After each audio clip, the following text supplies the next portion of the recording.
ദാസൻ കടന്നു വന്ന എല്ലാ ദൈവമക്കൾക്കും യേശു നാമത്തിൽ ഞാൻ എൻ്റെ സ്നേഹവന്ദനത്തെ അറിയിക്കുകയാണ്.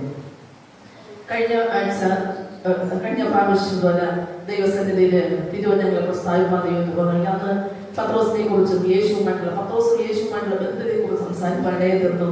എന്നാൽ ഇന്ന് അതിനെ തുടർന്നുള്ള കാര്യങ്ങൾ തന്നെയാണ് ദൈവജന സംസാരിപ്പാനായിട്ട് ആഗ്രഹിക്കുന്നത്. Price hallelujah. നമ്മൾ അന്ന് വായിച്ചു, ഞാൻ സകലവും വിട്ട് തന്നെ അനുഗമിച്ചിരിക്കുന്നു, എനിക്ക് എന്ത് കിട്ടും? ഇതാണ് പത്രോസിന്റെ ചോദ്യമായിരുന്നത്. Price hallelujah. എന്നാൽ പത്രോസ് എന്ന് പറയുന്ന വാക്കിന്റെ അർത്ഥം ഞാങ്ങണ എന്നുള്ള അർത്ഥമാണ്. Price hallelujah. എന്ന് വെച്ചാൽ ഒരു വിഷയം വന്നാൽ പെട്ടെന്ന് വാടി പോകുന്ന ഒരു അനുഭവം പത്രോസിന് ഉണ്ടായിരുന്നു. അതുകൊണ്ട് ഞാങ്ങണയുടെ അനുഭവമാണ് പത്രോസിന് ഉണ്ടായിരുന്നത്. Price hallelujah. പത്രോസ് പലപ്പോഴും യേശുവിനോട് സംസാരിക്കുമ്പോൾ യേശു ചോദിക്കുന്ന കാര്യങ്ങൾക്കായാലും പെട്ടെന്ന് ഉത്തരം പറയുന്ന ഒരു വ്യക്തിയായിരുന്നു. Price hallelujah. നമ്മൾ കഴിഞ്ഞ പ്രാവശ്യമൊക്കെ ഇത് ചിന്തിച്ചതാണ്. Price hallelujah. യേശു ക്രിസ്തു ജനം എന്നെ കുറിച്ച് ആരെന്ന് പറയുമ്പോൾ പലരും പറഞ്ഞു യെരമ്യാവെന്നൊക്കെ പറഞ്ഞു, പ്രവാചകന്മാരിൽ ഒരുത്തനാണ് പറഞ്ഞു. പക്ഷേ പത്രോസ് പെട്ടെന്ന് പറഞ്ഞു, നീ ജീവനുള്ള ദൈവത്തിന്റെ പുത്രനായ ക്രിസ്തു എന്ന് പറഞ്ഞു. Price hallelujah. കാരണം പത്രോസിന് നല്ലൊരു ആത്മീയ കാഴ്ചപ്പാടുണ്ടായിരുന്നു എന്ന് മനസ്സിലാവുന്നു. Price hallelujah. ഹല്ലേലൂയ. പത്രോസ് യേശു ക്രിസ്തു സ്വന്തം മാംസത്തെയും ശരീരത്തെയും കുറിച്ചെല്ലാം സംസാരിച്ചപ്പോഴല്ല,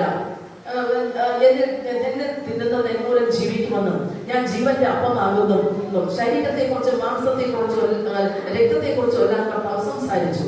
അപ്പോഴെല്ലാം ചില ശിഷ്യന്മാർ, കൂടെ ഉണ്ടായിരുന്ന ശിഷ്യന്മാർ, ഇത് കഠിനമാക്കണമെന്ന് പറഞ്ഞുകൊണ്ട് പിന്മാറിപ്പോയി. അപ്പോൾ കർത്താവ് ചോദിച്ചു, 12 പേരുണ്ടായിരുന്നു കൂടെ. ആ 12 പേരോട് ചോദിച്ചു, നിങ്ങൾക്ക് പോകാമല്ലോ? അപ്പോൾ പെട്ടെന്ന് പത്രോസ് മറുപടി പറഞ്ഞു, നീ ജീവനുള്ള ദൈവത്തിന്റെ പുത്രനായി ക്രിസ്തു ആകുന്നു. Price hallelujah. ഞങ്ങൾ ഉടനെ വിട്ട് ഇവിടെ പോകും. Price hallelujah. കാരണം യേശു ചോദിക്കുന്ന ചോദ്യങ്ങൾക്കെല്ലാം വ്യക്തമായ മറുപടി പത്രോസ് പറയുമായിരുന്നു. Price hallelujah. യേശു ഇതെല്ലാം വിശ്വാസം തടാകത്തിലൂടെ കടലിലൂടെ നടന്നപ്പോഴെല്ലാം എനിക്ക് നടക്കണമെന്ന ആഗ്രഹത്തോടുകൂടെ കുറെ നടന്ന വ്യക്തി. Price hallelujah. എന്തും യേശു ക്രിസ്തുവിനോടുകൂടെ ചേർന്ന് ചെയ്യുവാൻ ആഗ്രഹിച്ച ഒരു വ്യക്തി. Price hallelujah. എന്നാൽ ഒന്നാമതായി കൊണ്ടുവന്നു പത്രോസിന്റെ ദൈവം. Price hallelujah. ഒന്നാമനായി ശിഷ്യന്മാരുടെ ഒന്നാമനായി ആർക്ക് ചെയ്യാൻ കഴിയാത്ത കാര്യങ്ങളെല്ലാം പത്രോസിനെ കൊണ്ട് ദൈവം ചെയ്യിപ്പിച്ചു. Price hallelujah. എന്നാൽ യേശു ക്രിസ്തു ഒരിക്കൽ പറഞ്ഞു, ശിമോനെ നിന്റെ ഗോതമ്പ് പാറ്റും സാത്താൻ എന്നോട് ആലോചന ചോദിച്ചുകൊണ്ടിരിക്കുന്നു. പക്ഷേ നിന്റെ വിശ്വാസം പെയ്പോകാതിരിക്കാൻ വേണ്ടി ഞാൻ എന്റെ ദൈവത്തോട് അപേക്ഷിക്കുക ചെയ്തത് എന്ന് പറഞ്ഞപ്പോഴും പെട്ടെന്ന് പത്രോസ് പറയണം, നിന്നോടുകൂടെ മരിപ്പാൻ തടവിലാവാനും ഞാൻ ഒരുങ്ങിയിരിക്കുകയായിരുന്നു. Price hallelujah. യേശു ക്രിസ്തുവിന്റെ ചോദ്യങ്ങൾക്കെല്ലാം കാര്യം പറഞ്ഞാൽ ഉടനെ മറുപടി പറയുന്ന ഒരു സ്വഭാവം പത്രോസിനുണ്ടായിരുന്നു. എങ്ങനെയെങ്കിലും കർത്താവിന്റെ സ്നേഹത്തെ പിടിച്ചു പറ്റാനാണോ, അല്ലെങ്കിൽ കർത്താവിനോട് ആണെന്നുള്ള ഒരു അറിവ് വിശ്വാസം വർദ്ധിപ്പിക്കാനാണോ അറിയില്ല. പക്ഷെ എപ്പോഴും പത്രോസ് മറുപടി പറയുന്ന ഒരു സ്വഭാവം. Price hallelujah.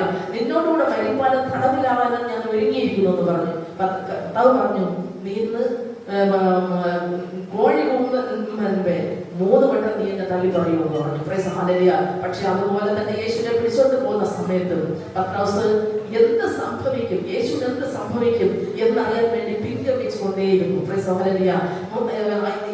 എന്താണ് യേശുവിന് പറ്റാൻ പോകുന്നത് എന്നുള്ള ഒരു ആഴമായ ചിന്ത. കാരണം യേശുവിനോടൊപ്പം നടക്കുന്നില്ല, അല്പം മാറി. നേരത്തെ പാസ്റ്റർ സംസാരിച്ചതുപോലെ സഹോദരിമാർ അല്പം മാറി നിന്നതുപോലെ പത്രോസ് അകലം വിട്ടാണ് യേശുവിനെ അനുഗമിച്ചുകൊണ്ടേയിരിക്കുന്നത്. Price hallelujah. കാരണം എന്ന് പറഞ്ഞാൽ ജീവനെ ഭയന്ന് തന്നെയാണ്. ഈ യേശുവിനെ പിടിച്ച പടയാളികളിൽ യേശുവിന്റെ കൂടെയുള്ള ആളാണോ എന്ന് ചിന്തിച്ചുകൊണ്ട് എന്നെ പിടിച്ചു കളയുമോ എന്നുള്ള ഒരു പേടി, ഭയത്തിനാണ് പത്രോസ് എന്ത് ചെയ്ത് നടന്നുകൊണ്ടേയിരുന്നത്. Price hallelujah. അവിടെ ബാല്യകാരത്തിൽ ചോദിച്ചു, ഇവന് നീ അവനോട് കൂടെ ഉള്ളവർ തന്നെ നീ എന്ന് പറയുന്നു. അപ്പോൾ ഞാൻ അറിയുന്നില്ല എന്ന് പറഞ്ഞു. വീണ്ടും പറയുന്നു, ഇവന്റെ വസ്ത്രധാരണം അവനോട് കൂടെ ഉള്ളവനായി തന്നെ തോന്നുന്നു എന്ന് പറയുമ്പോൾ അപ്പോഴും ഞാൻ അറിയുന്നില്ല എന്ന് പറഞ്ഞു. പിന്നെ അവസാനം ആണയിടുവാനും പ്രാകുവാനും തുടങ്ങിയെന്നാണ് പറയുന്നത്. Price hallelujah. അങ്ങനെ തള്ളി പറഞ്ഞ സമയത്ത് കോഴി കൂകി. യേശു പത്രോസിനെ തിരിഞ്ഞു നോക്കി, പത്രോസ് യേശുവിനെ നോക്കി. Price hallelujah. പക്ഷെ നോക്കിയ സമയത്ത് പത്രോസിന് ഭയങ്കരമായ വേദന, സഹിക്കാൻ വയ്യാത്ത വേദന തന്റെ ഉള്ളിൽ വന്നു. തന്റെ ജീവന്റെ നാഥനായ യേശുവിനോട് കൂടെ നടന്ന് അപ്പം കഴിച്ച അത്ഭുതങ്ങൾ കണ്ട് ഭയങ്കരമായ ദൈവകൃപയെല്ലാം പ്രാപിച്ച് കർത്താവിനോട് ചേർന്ന ഒറ്റ വാക്കിനാല് ഞാൻ എങ്ങനെ തള്ളി പറയേണ്ടി വന്നല്ലോ എന്നുള്ളൊരു വേദനയിൽ പുറത്തിറങ്ങി അതിദുഃഖത്തോടെ കരയുന്നതാണ് ദൈവത്തെ നമ്മൾ വായിക്കുന്നത്. Price hallelujah. അതിദുഃഖത്തോടെ കരഞ്ഞു. Praise hallelujah. കാരണം സഹിക്കാൻ കഴിയാതെ യേശുവിനെ എനിക്ക് തള്ളി പറയേണ്ടി വന്നല്ലോ എന്നുള്ളൊരു വേദനയോടെ ഭയങ്കരമായ കരച്ചിൽ കരഞ്ഞു പത്രോസ്. പക്ഷേ യൂദയുടെ കാര്യം എടുത്താലോ, ആ സ്ഥാനത്ത് തന്നെയായിരുന്നു യൂദ. Price hallelujah. യേശുവിനെ പൈസ വാങ്ങിയിട്ട് കർത്താവിനെ എന്ത് ചെയ്തു? കാണിച്ചു കൊടുത്തു. Price hallelujah. പക്ഷേ യൂദയ്ക്ക് ശരിക്കും തെറ്റ് മനസ്സിലായി, ചെയ്തത് തെറ്റാണെന്നുള്ള മനസ്സിലായി. കാരണം അതുകൊണ്ടാണ് ഈ വെള്ളിക്കാശ് കൊണ്ടെല്ലാം മന്ദിരത്തിൽ ഇറങ്ങിയിട്ട് എനിക്ക് പറ്റില്ല എന്ന് പറഞ്ഞെല്ലാം ചെയ്ത് പിന്മാറാകുന്നത്. പക്ഷെ അവരാരും അത് സമ്മതിച്ചില്ല. പക്ഷേ അവിടെ ഒന്ന് അനുതാപത്തോടെ യേശുവിന്റെ അടുക്കൽ കടന്നു വന്നിരുന്നു. Price hallelujah. ഹല്ലേലൂയ. ഒരു അനുതാപവും അന്ന് യൂദയ്ക്ക് വന്നില്ല. Price hallelujah. കാരണം ഞാൻ ഇങ്ങനെ തെറ്റ് ചെയ്തല്ലോ, തന്നെ ശിക്ഷിച്ച് കളയാന്നുള്ളതിലാണ് ചെന്ന് കെട്ടി ഞാൻ ചത്തുവാകുന്നു. Price hallelujah. നാം ദൈവസന്നിധിയിലായിരിക്കുമ്പോൾ നമ്മുടെ ജീവിതത്തിൽ വരുന്ന കുറവുകളെ തന്നെ നമ്മൾ വിധിക്കാതെ വേണം. ഇല്ല, ഞാൻ ഇങ്ങനെയുള്ള ഒരു വ്യക്തിയാണ്, അതുകൊണ്ട് എനിക്കിതൊന്നും പറ്റില്ല എന്ന് മാറി നിൽക്കാതെ വേണം ദൈവസന്നിധി നമ്മളൊന്ന് ഏൽപ്പിച്ചു കൊടുത്താൽ, കർത്താവേ എന്റെ കുറവുകളെ ഒന്ന് ക്ഷമിക്കണമേ എന്ന് പറഞ്ഞ് തന്നെ ഏൽപ്പിച്ചു കൊടുത്താൽ ആ കർത്താവ് നമ്മെ രക്ഷിക്കാനിടയായിരിക്കും. Price hallelujah. പിന്നെ അത് കഴിയുമ്പോൾ തന്നെ അഭിഷേകത്തിന് വേണ്ടി പത്രോസ് കൂടുതൽ കാത്തിരിക്കും. 120 പേര് സംഘം കൂടി അഭിഷേകം പ്രാപിച്ചു. കർത്താവിന്റെ വാഗ്ദാനങ്ങളെ പത്രോസ് പ്രസ്താവിക്കാനിടയായി തീർന്നു. യോവേൽ പ്രവാചകന്റെ കാലത്ത് സംഭവിച്ച പ്രവാചനം ഇന്ന് നിറവേറുന്നു എന്നെല്ലാം പറഞ്ഞ് ദൈവത്തിന്റെ അഭിഷേകം എല്ലാവരും പ്രാപിക്കാനിടയായി തീർന്നു. അത് കഴിഞ്ഞ് പത്രോസ് ദൈവത്തിന്റെ മേലയോട്ട് ശക്തമായി മുന്നോട്ട് കടന്നു പോവുകയാണ്. Price hallelujah. പിന്നെ പഴയ സ്വഭാവങ്ങളൊന്നും അധികമായിട്ട് പത്രോസ് എന്ത് ചെയ്യുന്നില്ല, വരുന്നില്ല. ദൈവം കൊടുക്കുന്ന ധൈര്യം, ദൈവം കൊടുക്കുന്ന സന്തോഷം, ദൈവം കൊടുക്കുന്ന സമാധാനം, തന്നിലൂടെ തന്നെ അനേക പ്രവർത്തികൾ, വീര്യ പ്രവർത്തികൾ നടന്നുകൊണ്ടേയിരിക്കുന്നു. Price hallelujah. ലുദ്ദയിൽ ചെന്നപ്പോൾ അവിടെ ഒരു 8 സംവത്സരമായി കിടക്കയിൽ കിടക്കുന്ന ഒരു ഐനയസിന് വേണ്ടി പ്രാർത്ഥിച്ചു. അവൻ എണീറ്റിടയായി തീർന്നു. താനായി തന്നെ കിടക്കയെടുത്ത് നടക്കാന്ന് പറഞ്ഞപ്പോൾ തന്നെ അവൻ എണീറ്റ് നടക്കാൻ ഇടയായി തീർന്നു. ഈ സംഭവം കേട്ടാൽ ലുദ്ദയുടെ അടുക്കലാണ് യോപ്പ. ആ യോപ്പയിലുള്ള അവിടെ ഒരു തബീഥ മരിച്ചുപോയി. ഈ അനുഭവം കണ്ടവരെല്ലാവരും ഓടി വന്ന് പത്രോസിനെ വിളിച്ച് തബീഥയ്ക്ക് വേണ്ടി പ്രാർത്ഥിക്കാൻ കൊണ്ടുപോയി. തബീഥയ്ക്ക് വേണ്ടി പ്രാർത്ഥിക്കുകയാണ്. Price hallelujah. അവിടെ തബീഥയെ ഉയർത്തിക്കാനായിരുന്നു. ഇങ്ങനെ യാത്ര ചെയ്തു കൊണ്ടുവരുമ്പോഴാണ് അത്ഭുതങ്ങൾ, അനേക കാര്യങ്ങൾ പൗത്രോസ് കർത്താവിന് വേണ്ടി അവിടെ പ്രവർത്തിക്കാൻ ഇടയായിത്തീർന്നു. 12-ാം അധ്യായം വരുമ്പോൾ അവിടെ തടവിലാക്കി. Price hallelujah. സുവിശേഷ നിമിത്തം. കാരണം യാക്കോബിനെ കൊന്നതുപോലെ പത്രോസിനെ എനിക്ക് കൊല്ലണം എന്നുള്ള ഹെരോദോവിന്റെ ആഗ്രഹ പ്രകാരം തടവിലാക്കിയിരിക്കണം. അവിടെ ദൈവത്തിന്റെ ദൂതനെ ഇറക്കി പത്രോസിന്റെ പുറത്തുനാൾ കൊണ്ടുവന്നു. 12-ന്റെ 18, 19 വാക്യവുമായിരുന്നു. Praise hallelujah. അവിടെ അതുവരെയും ശക്തമായി പ്രവർത്തിച്ചുകൊണ്ടിരുന്ന പത്രോസ് 12-ന്റെ 18, 19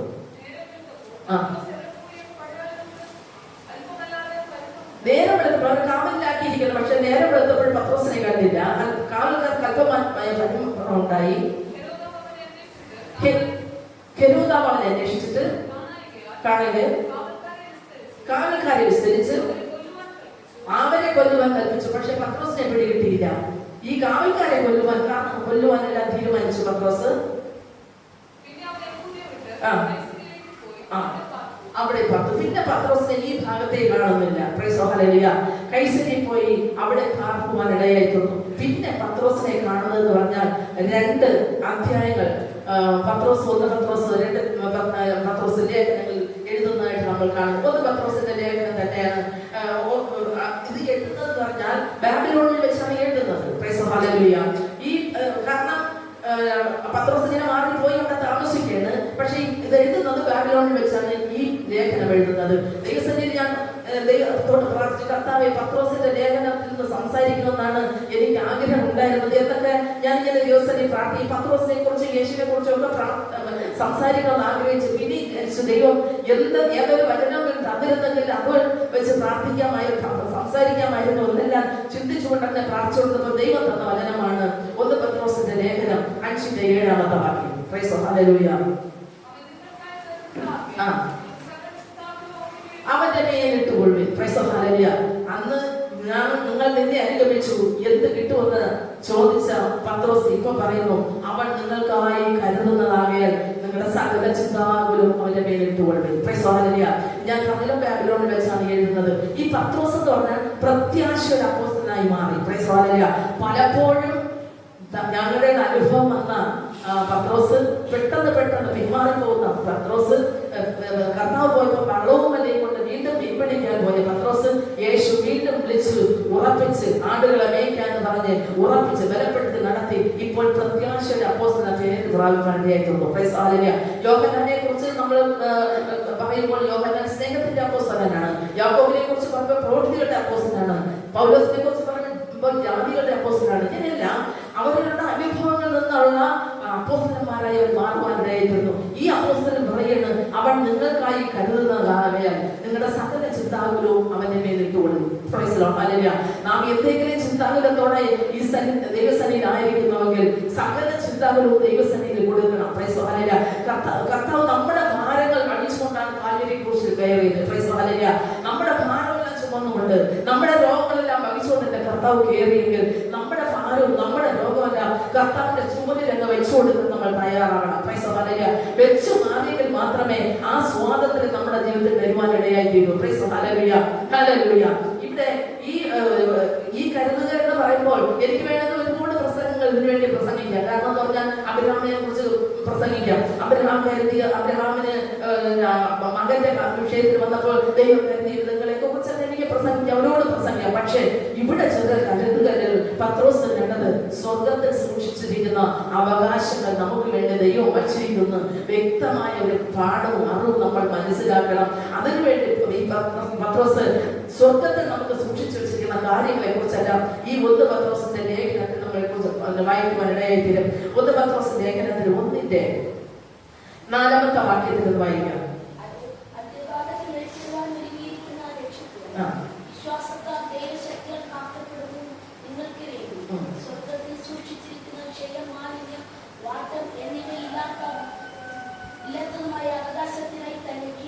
വീണ്ടും ജനിപ്പിച്ചിരിക്കുകയാണ്. കാരണം അന്ത്യകാലത്ത് വെളിപ്പെടുവാനായിട്ട് ഒരുങ്ങിയിരിക്കുന്ന രക്ഷ വിശ്വാസത്താൽ ദൈവശക്തിയാൽ കാക്കപ്പെടുന്ന നമ്മളിപ്പോ വിശ്വാസത്താൽ ദൈവശക്തിയാൽ കാക്കപ്പെട്ടിരിക്കുന്ന വ്യക്തികളാണ്. Price hallelujah. അന്ത്യകാലത്ത് നമ്മൾ വെളിപ്പെടേണ്ടവരാണ്. നമ്മൾ വിശ്വാസത്താൽ കാക്കപ്പെട്ടിരിക്കുകയാണ്. സ്വർഗത്തിൽ സൂക്ഷിച്ചിരിക്കുന്നതും ക്ഷയം, മാലിന്യം, വാട്ടം എന്നിവ ഇല്ലാത്തതുമായ അവകാശത്തിനായി തന്നെ വീണ്ടും ജനിപ്പിച്ചിരിക്കുന്നു. Price hallelujah. ഈ അവകാശങ്ങൾ പ്രാപിക്കാൻ വേണ്ടി വീണ്ടും ജനിച്ച ഒരു കൂട്ടമാണ് ഇതിനകത്തിരിക്കുന്നത്. Price hallelujah. ഹല്ലേലൂയ. നമ്മുടെ പഴയ അനുഭവങ്ങളെല്ലാം വിട്ടിട്ട് പുത്തൻ അനുഭവത്തോടെ പുതിയ ഒരു ദൈവം തന്ന രക്ഷ അനുഭവിക്കാൻ വേണ്ടി വീണ്ടും ജനിപ്പിച്ചിവിടെ ഇരുത്തിയിരിക്കുക. Price hallelujah. വീണ്ടും ജനനത്തെ കുറിച്ചെല്ലാം പറയുമ്പോൾ കർത്താവ് ശുശ്രൂഷ വേളയില് ഒരു രാത്രിയിൽ ഒരു പള്ളിപ്രമാണിയായ നിക്കോസ് വന്ന് യേശുവിനോട് ചോദിക്കുകയാണ്, നീ ദൈവസന്നിധിയിൽ നിന്ന് വന്ന ദൈവത്തിന്റെ ഉപദേഷ്ടായി വന്നിരിക്കുന്നത് ഞാൻ ഇപ്പോൾ അറിയുകയാണ്. Price hallelujah. ഇങ്ങനെ കാര്യമെല്ലാം പറഞ്ഞ് ഇങ്ങനെ വന്നപ്പോൾ കർത്താവ് പറഞ്ഞു, നീ പുതുതായി ജനിച്ചില്ലെങ്കിൽ ദൈവരാജ്യം കാണാൻ നിനക്ക് കഴിയില്ല. Praise hallelujah.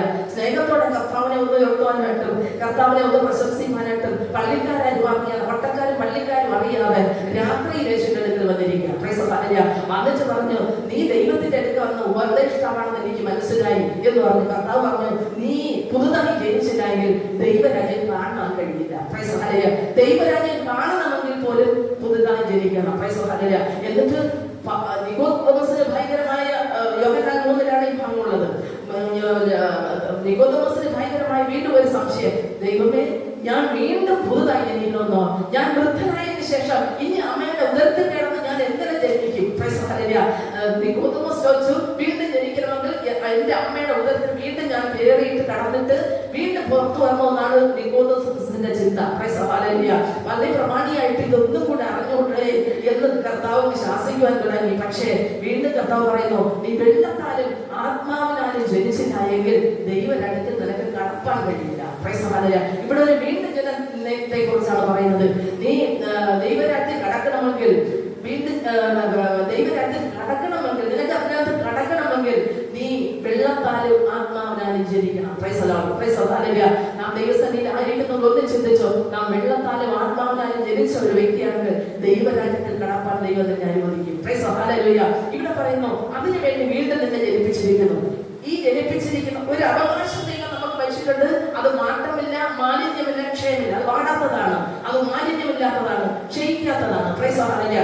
ഈ അവകാശത്തിനാണ് ദൈവം നമ്മെ ഓരോ വ്യക്തികളെയും ഇതിനകത്താക്കി വെച്ചിരിക്കുന്നത്. Price hallelujah. എന്നിട്ട് അതിൽ നിങ്ങൾ ഇപ്പോൾ 6-ാമത്തെ വാക്യം, അതിൽ നിങ്ങൾ ഇപ്പോൾ അല്പനേരത്തേക്ക് നാനാ പരീക്ഷകളാൽ ദുഃഖിച്ചിരിക്കേണ്ടി വന്നാലും ആനന്ദിക്കുന്നു. അങ്ങനെ നമ്മളെ ആക്കി വെച്ചിരിക്കുമ്പോൾ ചില നാനാ പരീക്ഷകളാലും നമ്മൾ ദുഃഖിക്കേണ്ടി വന്നെന്ന് വരാം. അല്പനേരത്തേക്ക് അത് നിങ്ങൾ ഇപ്പോൾ അല്പനേരത്തേക്ക് നാനാ പരീക്ഷകളാൽ ദുഃഖിക്കേണ്ടി വന്നാലും നമ്മൾ ആനന്ദിക്കുന്നു. ഇതിനകത്ത് പ്രശ്നങ്ങളും പ്രതികൂലങ്ങളും ഇല്ലാത്തവരൊക്കെ വലിയ ചുരുക്കമായിരിക്കും. ഓരോരുത്തരുടെയും അവസ്ഥകൾക്കനുസരിച്ചുള്ള പ്രശ്നങ്ങളും പ്രതികൂലങ്ങളും നമ്മുടെ ജീവിതങ്ങളിലുണ്ട്. ഇന്ന് കർത്താവിനെ കർത്താവ് പറഞ്ഞതുപോലെ വെള്ളത്താലും ആത്മാവിനാലും നമ്മൾ മുഴുവൻ സ്നാനമെല്ലാം കഴിഞ്ഞ് ദൈവത്തെ കടപ്പാൻ കാത്തിരിക്കുന്നവരാണ് എന്ന് പറഞ്ഞ് നമ്മുടെ ദുഃഖങ്ങൾ തീരുന്നില്ല, എന്ന് പറഞ്ഞ് നമ്മുടെ പ്രശ്നങ്ങൾ തീരുന്നില്ല, നമ്മുടെ വിഷമങ്ങൾ തീരുന്നില്ല, നമ്മുടെ ആവലാതികൾ തീരുന്നില്ല. നമ്മുടെ ഉള്ളത്തിലെല്ലാം ആവലാതികൾ വെച്ചുകൊണ്ടാണ് ദൈവസന്നിധിയിൽ ഇരിക്കുന്നത്. ഇവിടെ പറയുന്നത് നിങ്ങൾ നാനാ പരീക്ഷകളാൽ ദുഃഖിച്ചിരിക്കേണ്ടി വന്നാലും ആനന്ദിക്കുന്നു. ഉള്ളത്തിലൊരു ആനന്ദം ഇല്ലേ നമുക്ക്? എന്ത് ദുഃഖത്തോടെ നിങ്ങൾ ദൈവസന്നിധിയിൽ കടന്നു വന്നാലും ആരാധന കഴിഞ്ഞ് കടന്നു പോകുമ്പോൾ ദൈവസാന്നിധ്യം അനുഭവിക്കുമ്പോൾ ഒരു ആനന്ദത്തോടെ അല്ലേ നമ്മൾ കടന്നു പോകുന്നത്? ഈ ഒരു ആനന്ദം എല്ലാവരുടെ ഉള്ളിൽ ഉണ്ടെന്ന് തന്നെയാണ് ദൈവജനം പറയുന്നത്. ദുഃഖത്തോടെ ഇരുന്നാലും ദൈവം നമ്മളെ ആനന്ദിപ്പിക്കുന്നവനാണ്. എന്നിട്ട് വായിക്കുന്നു, അഴിഞ്ഞു പോകുന്നത് തീരെ ശോധന കഴിക്കുന്നതുമായ പൊന്നിനേക്കാൾ. കാരണം പൊന്നഴിഞ്ഞു പോകുന്നതാണ്. തീരെ ശോധന കഴിക്കുന്ന പൊന്നിനേക്കാൾ നിങ്ങളുടെ വിശ്വാസത്തിന്റെ പരിശോധന വിലയേറിയതെന്ന് നമ്മൾ എണ്ണണം. നമ്മൾ എന്തെങ്കിലും പ്രതികൂലത്തിന്റെ അവസ്ഥയിൽ ഇരിക്കുന്നെങ്കിൽ നമ്മെ തീയിലൂടെ ദൈവം കടത്തിവിടുന്നു എന്നുള്ള ഒരു ആഴമായ ബോധം നമ്മുടെ ഉള്ളിൽ ഉണ്ടായിരിക്കണം. പ്രശ്നങ്ങൾ പദവിയിരിക്കുന്നവർ ചിന്തിച്ചോണം, എന്റെ വിശ്വാസത്തിന്റെ പരിശോധനയ്ക്ക് വേണ്ടി ദൈവം എന്നെ ഇത് തീയിലൂടെ കടത്തുകയാണ് എന്ന് ചിന്തിച്ചോണം. യോബ് പറഞ്ഞു, എന്റെ ശോധന കഴിച്ചാൽ ഞാൻ പൊന്നുപോലെ പുറത്തു വരും. ഈ പൊന്നുപോലെ പുറത്തു വരും പറഞ്ഞാൽ ഒരു തട്ടാൻ ഈ പൊന്നിനെ എടുത്തിട്ട്, ഒരു ആകൃതിയിൽ ഇരിക്കുന്ന ഈ പൊന്നിനെ എടുത്തിട്ട് തീയിലൂടെ എന്തെയ്യുന്നത്? ഞെരുക്കി വിടുന്നത്. ആ തട്ടാന്റെ മനോബോധ പ്രകാരം ഇതെല്ലാം ചെയ്തിട്ട് മനസ്സിന് എന്താണ് രൂപമാണ് രൂപപ്പെടുത്തണമെന്ന ആഗ്രഹത്തോടെ അപേക്ഷിച്ചിട്ട് അതേ രൂപം തട്ടാൻ എന്തെങ്കിലും ഒരുക്കിയെടുക്കാൻ തീരും. നമ്മുടെ വിശ്വാസത്തിന്റെ പരിശോധന ഇങ്ങനെ തന്നെയാണ്. ദൈവത്തിന് ഒരു ലക്ഷ്യമുണ്ട് നമ്മെ കുറിച്ച്. നമുക്കൊരു പരിശോധന തന്നിട്ട് അത് നമുക്ക് സഹിക്കാൻ കഴിയാത്ത നിലവാരത്തിൽ ദൈവം എന്ത് ചെയ്യുന്നില്ല, നമുക്ക് തരുന്നില്ല. നമുക്ക് സഹിക്കാൻ കഴിയേണ്ട പരീക്ഷകളെ ദൈവം നമുക്ക് തരുന്നുള്ളൂ. ഇതിനകത്തൂടെ ഈ സഹിക്കാൻ കഴിയുന്ന പരീക്ഷ ആയാലും നമ്മൾ ഇതിലൂടെ അകത്തൂടെ കടന്ന് പുറത്തു പോകുന്നത് വരെയുള്ള കാര്യം കർത്താവിന്റെ കരങ്ങില്ല. കർത്താവ് നോക്കിക്കൊണ്ടേ ഇരിക്കുക. ദൈവം നമ്മെ നിരീക്ഷിച്ചുകൊണ്ടേയിരിക്കുക. ഇസ്രായേൽ മക്കൾ കുറുകുന്നതുപോലെ നമ്മൾ കുറുകുന്നോ? ഇസ്രായേൽ മക്കൾ എതിർത്ത് നിന്നതുപോലെ, മോശെ എതിർത്തുന്നത് പോലെ എതിർത്ത് നിൽക്കുന്നോ? ദൈവത്തെ കുറിച്ച് പറഞ്ഞതുപോലെ എല്ലാം തിരിച്ചു പറയുന്നുവോ? അവന്റെ വിശ്വാസം പെയ്പോയോ? ഇതെല്ലാം നിരീക്ഷിക്കുവാൻ വേണ്ടി ദൈവം നമ്മെ ശ്രദ്ധിച്ചുകൊണ്ടിരിക്കുകയാണ്. പക്ഷേ ഈ സമയമല്ല നമ്മുടെ വിശ്വാസം ഉറപ്പിച്ച് തന്നെ മുന്നോട്ട് കടന്നു പോകുമെങ്കിൽ ദൈവം നമ്മുടെ വിശ്വാസത്തെ കുറിച്ച് എഴുതും. ഇത് വിലയേറിയ വിശ്വാസം. ഇങ്ങനൊരു വിലയേറിയ വിശ്വാസമാണ് ദൈവം നമുക്ക് തന്നിട്ടുള്ളത്. അത് യേശുക്രിസ്തുവിന്റെ പ്രത്യക്ഷതയിൽ പുകഴ്ചയ്ക്കും തേജസ്സിനും മാനത്തിനുമായി കാണുവാൻ ഇങ്ങനെ ഇടവരുന്ന തിരുവചനം പറയുന്നു. ഇതൊന്നും വെറുതെ ആയി പോകില്ല. കർത്താവിന്റെ പ്രത്യക്ഷതയ്ക്ക് ഇതെല്ലാം മാനത്തിന് പുകഴ്ചയ്ക്കും തേജസ്സിനുമായിട്ട് ഇടയായി തീരും എന്ന് ദൈവജനം പറയുന്നു. കരങ്ങളുയർത്തി കർത്താവിനെ സ്തുതിക്കാം. എല്ലാ വാക്യങ്ങളും ഞാൻ വായിക്കാനായിട്ട് പോകുന്നില്ല. എന്നിട്ട് 13-ാമത്തെ അധ്യായം വാക്യം ഇങ്ങനെ പറയുന്നു, ആകയാൽ നിങ്ങളുടെ മനസ്സ് ഉറപ്പിക്കണം. എന്ത് പ്രതികൂലത്തിനകത്തിരുന്നാലും നമ്മുടെ മനസ്സ് ഉറപ്പിക്കണം. ഇല്ല, ദൈവം എന്നെ ഇതിൽ നിന്നെല്ലാം രക്ഷിപ്പാൻ ശക്തനാണ് എന്നുള്ളൊരു ബോധത്തോടെ മനസ്സ് ഉറപ്പിച്ച് നിർമ്മതരായി യേശുക്രിസ്തുവിന്റെ പ്രത്യക്ഷത്തിൽ നിങ്ങൾക്ക് വരുവാനുള്ള കൃപയിൽ പൂർണ്ണ പ്രത്യാശ വെച്ചുകൊള്ളും. പത്രോസ് ഇവിടെ പറയുന്നു, ഇത് ഈ ലോകത്തുള്ള പ്രത്യാശയെ കുറിച്ചല്ല പറയുന്നത്. എന്റെ കർത്താവിന്റെ പ്രത്യക്ഷതയിൽ അന്ന് എനിക്ക് കിട്ടാൻ പോകുന്ന മഹത്തമായ കാര്യത്തെ കുറിച്ചാണ് പറയുന്നത്. നമ്മൾ ഈ ലോകത്തിൽ മാത്രം പ്രത്യാശ വെച്ചാൽ സകല മനുഷ്യരിലും അനിഷ്ടന്മാരായി തീരും. ദൈവരാജ്യത്തെ കുറിച്ചുള്ള പ്രത്യാശയിൽ നമുക്ക് ജീവിക്കാൻ തയ്യാറായാൽ ഈ പൂർണ്ണ പ്രത്യാശ നമ്മുടെ ഉള്ളിൽ കടന്നു വരുവാനിടയായി തീരും. അതുകൊണ്ട് പൂർണ്ണ പ്രത്യാശ ഉള്ളവരായിരിക്കണം. ഇത് ഈ ലോകത്ത് കഴിഞ്ഞു പോകുന്ന കാര്യങ്ങൾ മാത്രമല്ല സംസാരിക്കുന്നത്. ദൈവരാജ്യത്തിൽ കർത്താവിന്റെ വരവിൽ ഇത് പുകഴ്ചയ്ക്കും മാനത്തിനുമായി ഇടവരുന്ന കാര്യങ്ങളാണ് സംസാരിക്കുന്നത്. എന്നിട്ട് 14-ാം വാക്യം ഇങ്ങനെ പറയുന്നു, പണ്ട് നിങ്ങളുടെ അജ്ഞാന കാലത്തുണ്ടായിരുന്ന മോഹങ്ങളെ മാതൃകയാക്കരുത്. പണ്ട് നമ്മുടെ അജ്ഞാന കാലം ഉണ്ടായിരുന്നു. ഒരു കാലം നമുക്ക് ജ്ഞാനമില്ലാത്ത ഒരു അവസരം ഉണ്ടായിരുന്നു. ദൈവത്തെ ശരിക്കും അറിയാത്ത ഒരു കാലം ഉണ്ടായിരുന്നു. അജ്ഞാന കാലം എന്ന് പറഞ്ഞാൽ വലിയൊരു കൂട് ഇരുമ്പിൽ ഉണ്ടാക്കി വെച്ചിരിക്കുമായിരുന്നു. അതിനെ ഫ്രണ്ടിൽ കൊണ്ടുവച്ച് ഇരുമ്പ് കൂട് വെച്ചിട്ട് അതിനകത്ത് എല്ലാ രൂപങ്ങളും വെച്ച് ലൈറ്റ് വിട്ട് അത് ആനന്ദം പോലെ ആനന്ദിച്ചോണ്ട് ഇന്ന് നമുക്ക് അത് ആനന്ദിക്കാൻ പറ്റുമോ? പഴയ മോഹങ്ങളെ നമ്മൾ മാതൃകയാക്കാൻ പാടില്ലാത്തതിന്റെ തിരുവചനം പറയുന്നു. ദൈവികമല്ലാത്ത ജീവിച്ച ജീവിതങ്ങൾ അതൊന്നും പിന്നീട് നമ്മൾ രക്ഷിക്കപ്പെട്ടതിന് ശേഷം നമ്മൾ തിരികെ എടുക്കരുത് തന്നെയാണ് ദൈവവചനം പറയുന്നത്. നിങ്ങളെ വിളിച്ച വിശുദ്ധനൊത്തവണ്ണം അനുസരണ ഉള്ള മക്കളായി എല്ലാ നടപ്പിലും വിശുദ്ധരാകണം. അനുസരണ ഉള്ള മക്കളായി എല്ലാ നടപ്പിലും വിശുദ്ധരാകണം എന്ന് പറയുന്നു. ലേവ്യ പുസ്തകം 19:2 ഒന്ന് വായിച്ചാറേ.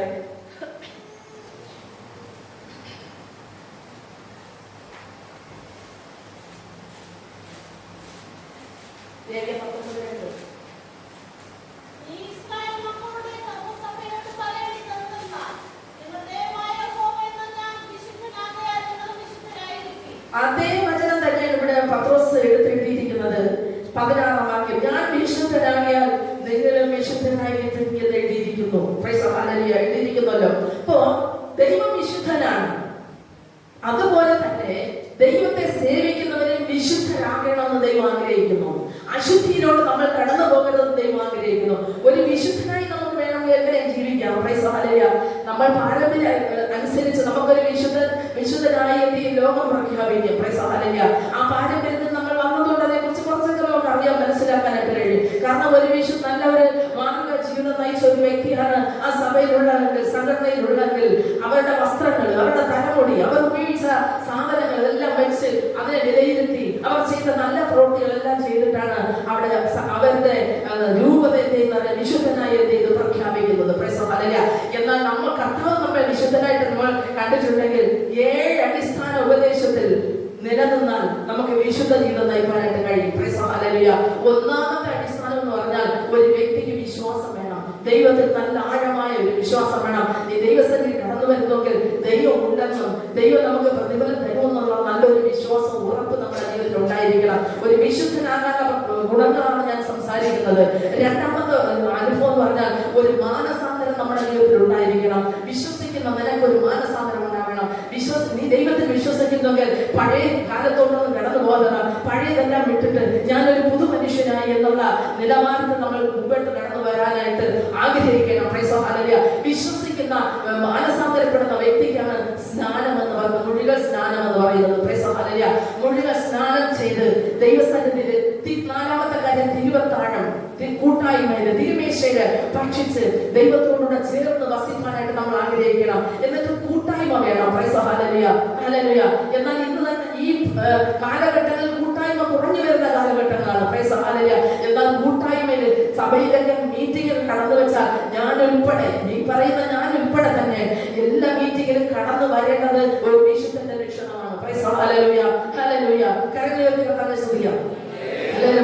കൂട്ടായ്മ നമ്മൾ ആചരിക്കേണ്ടത് ആവശ്യമാണ്. കാരണം ദൈവവചനം നിരന്തരം ദൈവത്തോട് പ്രാർത്ഥിക്കുകയും നിരന്തരം ദൈവത്തെ മഹത്വപ്പെടുത്തുകയും നിരന്തരം ആരാധനയിൽ പങ്കെടുക്കുകയും ചെയ്യുമ്പോൾ ദൈവ സാന്നിധ്യം നമുക്ക് അനുഭവിക്കാനായിട്ട് കഴിയും. വെറും ഞായറാഴ്ച ആരാധനയായി നമ്മൾ മാറിയ ദൈവത്തോട് കൂടുതൽ എടുക്കാനായിട്ട് ഒരു പെട്ടെന്ന് കഴിയില്ല. നമ്മൾ അശുദ്ധിയിലോട്ട് പോയിക്കൊണ്ടിരിക്കും. പരിശുദ്ധാത്മന്റെ സാന്നിധ്യം നമ്മളിൽ നിന്ന് നഷ്ടപ്പെട്ടുകൊണ്ടേയിരിക്കും. അതിനുവേണ്ടി നിരന്തര കൂട്ടായ്മയിൽ പങ്കെടുക്കണമെന്ന് തിരുവചനം പറയുന്നു. സഭായോഗം ഉപേക്ഷയായി നമ്മൾ വിചാരിക്കാൻ പാടില്ലാത്ത തിരുവചനം പറയുന്നു. അതുപോലെ തന്നെ കൂട്ടായ്മകൾ കൂടി വരുന്നിടത്തെല്ലാം നമുക്ക് കർത്താവിന്റെ സാന്നിധ്യം അവിടെ വരും. അതുകൊണ്ട് കൂട്ടായ്മയിൽ നാം പങ്കെടുക്കണം തിരുവചനം പറയുന്നു. എന്നാൽ 6-ാമത്തെ കാര്യം, ഈ കൂട്ടായ്മയിൽ മാനസാന്തരപ്പെട്ട് വിശ്വാസത്തിൽ വന്ന് സ്നാനപ്പെട്ട് തിരുവത്താഴം എടുക്കുന്ന ഒരു വ്യക്തി പരിശുദ്ധാത്മാവിനെ പ്രാപിച്ചിരിക്കണമെന്ന് പറയും. ഈ അടിസ്ഥാനത്തിൽ 6-ാമതാണ് പരിശുദ്ധാത്മാവിനെ നമ്മൾ പ്രാപിച്ചിരിക്കണം. അതിനുവേണ്ടി ആഗ്രഹിക്കുകയും പ്രാർത്ഥിക്കുകയും ചെയ്യണം. കർത്താവേ, നിന്റെ ആത്മാവിനെ എന്നെ നിറയ്ക്കണമേ എന്ന് പ്രാർത്ഥിക്കുകയും ചെയ്യണം. അധികമായി ആഗ്രഹിച്ചു കൊണ്ടേയിരിക്കണം. കാരണം ചോദിക്കുന്നവർക്ക്, തന്നോട് യാചിക്കുന്നവർക്ക് എത്രയധികം പരിശുദ്ധാത്മനെ നൽകും തിരുവചനം പറയുന്നു. അതുകൊണ്ട് എത്രയധികം ചോദിക്കുന്നുവോ അതിനനുസരിച്ചുള്ള പരിശുദ്ധാത്മാവിന്റെ അളവ് നമ്മുടെ ഉള്ളത്തിൽ ദൈവം തരുവാനിടയായി തീരും. പരിശുദ്ധാത്മാവ് പ്രാപിക്കുന്ന ഒരു വ്യക്തി അടുത്ത് ചെയ്യേണ്ടത് നിരന്തരം പ്രാർത്ഥിക്കുന്ന ഒരു വ്യക്തിയായിരിക്കണം. പ്രാർത്ഥിക്കാത്ത വ്യക്തിക്ക് ഈ വിശുദ്ധ ജീവിതം നയിക്കാനായിട്ട് കഴിയില്ല. നിരന്തരം ദൈവത്തോട് അടുക്കാത്ത വ്യക്തിക്ക് ഈ വിശുദ്ധനായി ജീവിക്കാനായിട്ട് ഇതിന്റെ കഴിയില്ല. ഏതെങ്കിലും ദൈവസന്നിധിയിൽ മുഴങ്ങാൻ നടക്കുന്ന ഒരു അനുഭവം നമ്മൾ ശീലിച്ചെടുക്കണം. Price hallelujah. ഇതിന് ലോകം നമ്മളെ വിശുദ്ധരെന്നില്ല, പക്ഷേ എന്റെ ദൈവം നമ്മെ എണ്ണും. ഈ ഒരു അനുഭവങ്ങളോട് നമ്മൾ മുന്നോട്ട് കടന്നു പോയാൽ ദൈവം നമ്മെ എണ്ണും, അവർ വിശുദ്ധരാണെന്ന്. Price hallelujah. ലോകത്തിന്റെ വിധി നമുക്ക് വേണ്ട, ദൈവം തരുന്ന വിധി നമുക്ക് ആവശ്യമാണ്. പക്ഷേ അതിനുവേണ്ടി നാം ചെയ്യേണ്ടത് ഈ 7 അടിസ്ഥാന ഉപദേശം കൃത്യമായി ദൈവസന്നിധിയിൽ ചെയ്ത് ഭയഭക്തിയോടുകൂടെ ഈ ലോകത്ത് ചെയ്യാനുള്ള കാര്യങ്ങളെല്ലാം ചെയ്ത് ചെയ്യേണ്ടവർക്ക് നന്മ ചെയ്യേണ്ടവർക്ക് നന്മ ചെയ്ത് മാന്യമായി ജീവിതം നയിച്ചാൽ ഒരു വിശുദ്ധനായി ദൈവം നമ്മെ എണ്ണുവാനായി. കരങ്ങളുയർത്തി കർത്താവിനെ സ്തുതിക്കാം. ഹല്ലേലൂയ, സ്തോത്രം. എന്നിട്ട് പറയുന്നു, മുഖപക്ഷം കൂടാതെ ഓരോരുത്തരുടെ പ്രവൃത്തിക്ക് തക്കവണ്ണം ന്യായം വിധിക്കുന്നവരുണ്ട്. Price hallelujah. ദൈവസന്നിധിയിൽ ആർക്കും മുഖപക്ഷമില്ല. വിശ്വാസി എന്നോ ദൈവത്തെ കൂടുതൽ അറിഞ്ഞവരാണെന്നോ ഒന്നും ഇവിടെ ഇല്ല. Price hallelujah. ഒരു മുഖപക്ഷവും ദൈവം എന്ത് ചെയ്യുന്നില്ല, വയ്ക്കുന്നില്ല. മുഖപക്ഷം കൂടാതെ ഓരോരുത്തരുടെ പ്രവൃത്തിക്ക് തക്കവണ്ണം ദൈവം ന്യായം വിധിക്കും. അങ്ങനെയുള്ള നിങ്ങൾ പിതാവെന്ന് വിളിക്കുന്നെങ്കിൽ നിങ്ങളുടെ പ്രവാസകാലം ഭയത്തോടെ കഴിക്കണം. Price hallelujah. നമ്മളിവിടെ പ്രവാസികളാണ്. Price hallelujah. കാരണം എല്ലാ കാലവും നമ്മളിവിടെ ജീവിക്കാൻ വന്നവരല്ല. Price hallelujah. ഇന്ന് നമ്മെ വിളിച്ചാൽ നമ്മളെന്തെയും ഈ ലോകം വിട്ട് കടന്നു പോകേണ്ടവരാണ്. Price hallelujah. അല്ലേ ജീവിച്ചാലും ശരിയല്ല, ഒരു 100 വയസ്സ് വരെ നമ്മൾ ജീവിക്കുന്നു ഇരിക്കട്ടെ. Price hallelujah. എന്നാലും നമ്മൾ വിട്ട് കടന്നു പോകേണ്ടി വരും. Price hallelujah. അതിനു മുന്നേ എന്റെ കർത്താവ് കടന്നു വരുമെന്ന് ലോക സംഭവങ്ങൾ വിളിച്ച് പറയുന്നു. എന്റെ കർത്താവ് വരികയാണെങ്കിൽ ആ സമയത്ത് നമ്മൾ ഇവിടെ വിട്ടു പോകും. നമ്മൾ ഇവിടെ പ്രവാസികളാണ്. നമുക്ക് ഇവിടെ നിലനിൽക്കുന്ന ഒരു രാജ്യം നമുക്കില്ല. Price hallelujah. നമുക്ക് നിലനിൽക്കുന്ന രാജ്യം സ്വർഗത്തിലാണ് ഉള്ളത്.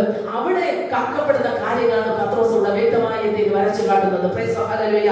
വ്യർത്ഥവും പിതൃപാരമ്പര്യങ്ങളും നിങ്ങളുടെ നടപ്പിൽ നിന്ന് നിങ്ങളെ വീണ്ടെടുത്തിരിക്കുന്നത്. കാരണം വ്യർത്ഥമാണ് പിതൃപാരമ്പര്യങ്ങൾ. Price hallelujah. അതെല്ലാം വ്യർത്ഥമാണ്. എന്റെ അപ്പനെ ഇങ്ങനെ ദൈവത്തെ ആരാധിച്ചു, അതുകൊണ്ട് ഞാൻ ഇങ്ങനെ പോകുള്ളൂ എന്ന് പറയുന്ന ആൾക്കാരുണ്ട്. Price hallelujah. എന്റെ കുടുംബക്കാർ ഇങ്ങനെയാണ് ദൈവത്തെ ആരാധിച്ചത്, അതുകൊണ്ട് ഞാൻ അങ്ങനെ ചെയ്യുള്ളൂ എന്ന് പറയുന്ന ആൾക്കാരുണ്ട്. ഇതെല്ലാം വ്യർത്ഥമാണ്, പിതൃപാരമ്പര്യമാണ്. നമ്മൾ അങ്ങനെ ഇരുന്ന നടക്കുന്ന ദൈവം വീണ്ടെടുത്തത് പൊന്നു വെള്ളി മുതലായ അഴിഞ്ഞു പോകുന്ന വസ്തുക്കളെ കൊണ്ടല്ല, നിർദോഷവും നിഷ്കളവുമായ കുഞ്ഞാടിന്റെ വിലയേറിയ രക്തം കൊണ്ടാണ് നമ്മെ വീണ്ടെടുത്തിരിക്കുന്നത്. Price hallelujah. ആ രക്തത്തിൽ ആശ്രയിച്ച് നമ്മൾ നിന്നാൽ ദൈവത്തിന്റെ പ്രത്യക്ഷതയിൽ നമുക്ക് മാനവും പുകഴ്ചയും എല്ലാം ഉണ്ടാവുകയും. Price hallelujah. നിഷ്കളങ്കമായ കുഞ്ഞാടിന്റെ വിലയേറിയ രക്തം. Price hallelujah. ആ രക്തത്തെ നമ്മൾ ധ്യാനിക്കുവാനിടയായിരിക്കണം. ഒരു ദിവസമല്ല, ഒരു പ്രാവശ്യമല്ല, വർഷത്തിൽ ഒരിക്കൽ ലോകക്കാർ ചെയ്യുന്നത് പോലെ അല്ല. ഒരു വർഷത്തിൽ ഒരിക്കൽ ഇത് ഓർമ്മിക്കും, പിന്നെ അത് കൊണ്ടുവയ്ക്കും, പിന്നെ അടുത്ത വർഷം എന്ത് ചെയ്യുന്നുള്ളൂ, ചിന്തിക്കുന്നുള്ളൂ. Price hallelujah. ദൈവം നമുക്ക് ആ വ്യവസ്ഥ എന്താ തന്നിട്ടുള്ളത്? എല്ലാ ദിവസവും യേശുവിന്റെ രക്തത്താൽ നമ്മൾ കഴുകൽ പ്രാപിച്ചിരിക്കണം. Price hallelujah. രാവിലെ എണീക്കുമ്പോൾ ദൈവസന്നിധിയിൽ മുഴങ്കാൽ മടക്കി, കർത്താവേ നിന്റെ രക്തം കൊണ്ട് എന്നെ വിശുദ്ധീകരിക്കണമേ, ഞങ്ങൾക്കുള്ള എല്ലാ രക്തം കൊണ്ട് മുദ്രവെച്ച് പ്രാർത്ഥിച്ചു വേണം ദൈവസന്നിധിയിൽ നമ്മൾ എണീക്കാനായിട്ട്. Price hallelujah. ഇത് വർഷത്തിൽ എനിക്ക് ആചരിക്കുന്ന ആചാരമല്ല. Price hallelujah. ഇത് ഓരോ ദിവസവും ഓരോ നിമിഷവും നമ്മൾ പ്രാർത്ഥിക്കേണ്ട വിഷയമാണ്. Praise hallelujah. ആ രക്തത്തിൽ ആശ്രയിച്ച് പ്രാർത്ഥിച്ചാൽ അത് നിർദോഷമില്ലാത്ത രക്തമാണ്, നിഷ്കളങ്കമായ രക്തമാണ്. Praise hallelujah. ആ രക്തം കൊണ്ടാണ് നാം ചെയ്ത് വീണ്ടെടുത്തിരിക്കുന്നത്. Price hallelujah. 2-ാമത്തെ അധ്യായത്തിന്റെ 1-ാമത്തെ വാക്യം ഇങ്ങനെ പറയുന്നു, ആകെ സകല ദുഷ്ടതയും എല്ലാ ചതിവും വ്യാജഭാവവും അസൂയയും എല്ലാം നുണയിലേക്ക് കളഞ്ഞു ഇപ്പോൾ ജനിച്ച ശിശുക്കളെ പോലെ രക്ഷയ്ക്കായി വളരുവാൻ വചനമെന്ന മായമില്ലാത്ത പാൽ കുടിപ്പാൻ വാഞ്ചിക്കും. Price hallelujah. ഇങ്ങനെ വചനം എന്ന മായമില്ലാത്ത പാൽ കുടിക്കുന്നത് ആരാണ്? ഒരു കുഞ്ഞ് ജനിക്കുമ്പോഴാണ് ഈ പാൽ എന്ത് ചെയ്യുന്നത്, കുടിക്കുന്നത്. Price hallelujah. ആ കുഞ്ഞിന് അങ്ങനെയുള്ള ഒരു അറിവ് ദൈവം കൊടുത്തുവെങ്കിൽ ഒരു വ്യക്തി രക്ഷിക്കപ്പെട്ട് വിശ്വാസം കടന്നു വരുമ്പോൾ അത് കുഞ്ഞാണ്. Price hallelujah. ആ കുഞ്ഞിന് ആവശ്യം വചനമെന്ന മായമില്ലാത്ത പാൽ എപ്പോഴും കുടിച്ചുകൊണ്ടേയിരിക്കണം. Price hallelujah. ആത്മീകമായി വളരണമെങ്കിൽ ഈ വചനമെന്ന മായമില്ലാത്ത പാൽ നമ്മൾ കുടിപ്പാൻ തയ്യാറാകണം. Price hallelujah. അധികമായി ദൈവസന്നിധിയിൽ വചനം നമ്മുടെ ജീവിതത്തിൽ വായിക്കുകയും ഗ്രഹിക്കുകയും കേൾക്കുകയും അത് ഹൃദയത്തിനകത്ത് സംഗ്രഹിക്കുകയും ചെയ്താൽ ദൈവത്തെ അത്രത്തോളം നമ്മുടെ ഉള്ളത്തിൽ ഉൾക്കൊള്ളുന്നു എന്ന് നമ്മൾ ചിന്തിക്കണം. Price hallelujah. വചനം ദൈവമാണ്. Price hallelujah. വചനം ദൈവമാകുന്ന തിരുവചനം യോഹന്നാൻ പറയുന്നു. Price hallelujah. ആ വചനത്തെ നമ്മുടെ ഉള്ളത്തിനകത്ത് ഗ്രഹിച്ചുകൊണ്ട് ഉൾക്കൊണ്ടുകൊണ്ട് ദൈവസന്നിധിയിൽ ശ്രേഷ്ഠവും മാന്യവുമായ ജീവനുള്ള കല്ലായി നമ്മൾ പണിയപ്പെടണം. Price hallelujah. ഓരോ കല്ലുകളായി ദൈവം നമ്മെ കണ്ടിരിക്കുകയാണ്. Price hallelujah. നമ്മൾ ജീവനുള്ള കല്ലുകളായി നമ്മൾ ഓരോരുത്തരും മാറപ്പെടണമെന്ന് ദൈവം ആഗ്രഹിക്കുന്നു. Price hallelujah. ഈ മാറപ്പെടുന്ന വ്യക്തിക്ക് ഒരു ഉത്തരവാദിത്വം ദൈവം നമുക്ക് തന്നിട്ടുണ്ട്. Price hallelujah. പത്രോസ് ഇവിടെ പറയുന്നു, ഭാഗങ്ങളൊന്നും വായിക്കുന്നില്ല, ഒന്ന് വായിച്ചു പോകുന്നില്ല.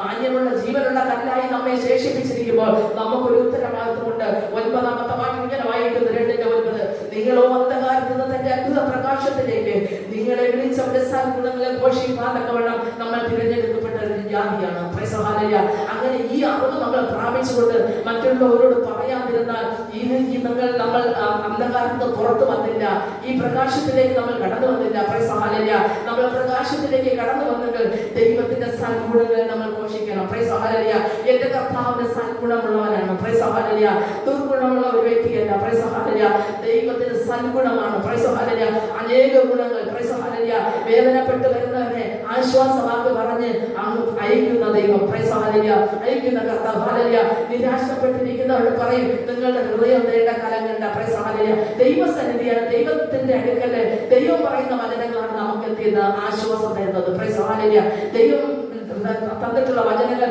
അതേ അളവിൽ നമ്മൾ കേൾക്കുമ്പോഴാണ് നമ്മുടെ ജീവിതത്തിൽ ആശ്വാസവും വിടുതലും കടന്നു വരുന്നത്. കർത്താവ് നിങ്ങളുടെ ഹൃദയം കലങ്ങരുത്, നിങ്ങൾ ഭ്രമിച്ചു പോകരുത്, നിങ്ങൾ ദൈവത്തിൽ വിശ്വസിക്കൽ, എന്നിൽ വിശ്വസിക്കൽ. എന്റെ പിതാവിന്റെ ഭവനത്തിൽ അനേക വാസസ്ഥലങ്ങളുണ്ട്, ഇല്ലെങ്കിൽ ഞാൻ നിങ്ങളോട് പറയുമായിരുന്നു. Price the Lord. ഞാൻ നിങ്ങൾക്ക് സ്ഥലം ഒരുക്കാൻ പോയിരിക്കുകയാണ്.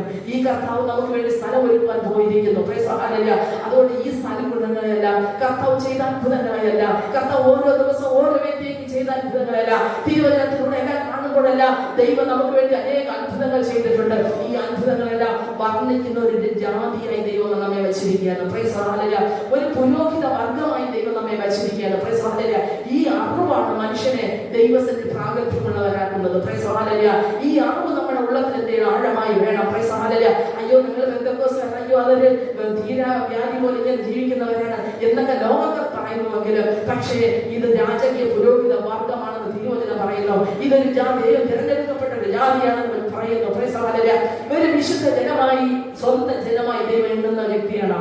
Price the Lord. അതുകൊണ്ട് ഈ പകൽക്കാലം ദൈവത്തിന്റെ പത്രോസ് പറയുന്നു, ഇങ്ങനെയുള്ള അവകാശങ്ങൾ ദൈവം നമുക്ക് വെച്ചിട്ടുള്ളതുകൊണ്ട് ആരും കലങ്ങാതെ വണ്ണം അവൻ നിങ്ങൾക്കായി കരുതുന്നതാകിയാൽ നിങ്ങളുടെ സകല ചിന്താകുലവും അവന്റെ മേൽ ഇട്ടുകൊള്ളുന്ന തിരുവചനം പറയുന്നത് പോലെ ഇന്ന് പകൽക്കാലം എല്ലാ ചിന്താകുലവും ദൈവസന്നിധിയിൽ ദൈവകരങ്ങൾ നമുക്ക് ഏൽപ്പിച്ച് പ്രാർത്ഥിക്കാം. ഹല്ലേലൂയ.